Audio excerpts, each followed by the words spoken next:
ಎಲ್ಲರಿಗೂ ನಮಸ್ಕಾರ. ದಿನಕ್ಕೊಂದು ಮಾತು ಸರಣಿಗೆ ಸ್ವಾಗತ. ಈ ದಿನದ ಮಾತು, ನಾನು ಲಕ್ಕಿನ ಅನ್ಲಕ್ಕಿನ. ಇದು ಎಲ್ರಿಗೂ ಅನಿಸಿರುತ್ತಲ್ಲ, ನನಗೂ ಕೂಡ ಹಾಗೆ ಅನಿಸ್ತಾ ಇತ್ತು.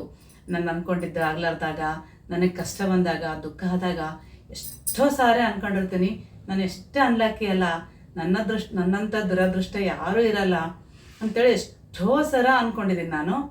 ಬಟ್ ನಾನು ಲಕ್ಕಿ ಅಂತ ನನಗೆ ಯಾವಾಗ ಅನಿಸ್ತಂದ್ರೆ, ನನಗೆ ಒಂದು ಸಾರಿ ಆರಾಮಿರಲಿಲ್ಲ. ಆರಾಮಿಲ್ಲಾರ್ದಾಗ ನನ್ನ ಮಕ್ಕಳು ಹಾಗೆ ನನ್ನ ಮೊಮ್ಮಗಳು ಕೂಡ ಎಷ್ಟು ಚೆನ್ನಾಗಿ ನನಗೆ ಆರೈಕೆ ಮಾಡಿದ್ರಂದರೆ, ನನಗೆ ಅವ್ರು ಮಾಡಿದ್ದು ನೋಡಿ ಕಣ್ಣಲ್ಲಿ ನೀರೇ ಬರ್ತಾ ಇತ್ತು.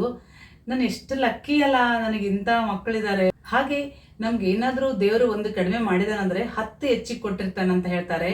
ಹಾಗೆ ನಮಗೆ ಒಂದು ಕಡಿಮೆ ಆದಲ್ಲ, ಅದು ಒಂದು ಇಲ್ಲಲ್ಲ ಅಂತೇಳಿ ನಾನು ಲಕ್ಕಿ ಅಲ್ಲ, ನಾನು ಅದೃಷ್ಟವಂತ ಅಲ್ಲ ಅಂತ ಅನ್ಕೊಳ್ಳಾರ್ದಂಗೆ, ನಮ್ಗೆ ಏನು ದೇವರು 10 ಎಕ್ಸ್ಟ್ರಾ ಏನು ಕೊಟ್ಟಿರ್ತಾನಲ್ಲ, ಅವುಗಳನ್ನ ನೋಡಿಕೊಂಡು ನಾನು ಲಕ್ಕಿ ಅಲ್ಲ, ನಾನು ಕೂಡ ಅದೃಷ್ಟವಂತೆ ಅಲ್ಲ ಅನ್ಕೋಬೇಕು. ನಾವು ಕೂಡ ಜೀವನದಲ್ಲಿ ಅಷ್ಟೇ, ಒಂದು ಕಡಿಮೆ ಆದಲ್ಲ ಅಂತೇಳಿ ಅದನ್ನ ನೆನೆಸ್ಕೊಂಡು ನಾನು ಅನ್ಲಕ್ಕಿ ಅನ್ಕೊಳ್ಳಾರ್ದಂಗೆ, ನಮ್ಗೇನು 10 ಎಕ್ಸ್ಟ್ರಾ ಕೊಟ್ಟಿರ್ತಾನಲ್ಲ ದೇವರು ಒಳ್ಳೇದನ್ನ, ಅದನ್ನ ನೆನೆಸ್ಕೊಂಡು ನಾನು ಲಕ್ಕಿ ಅಂತ ಅನ್ಕೋಬೇಕು.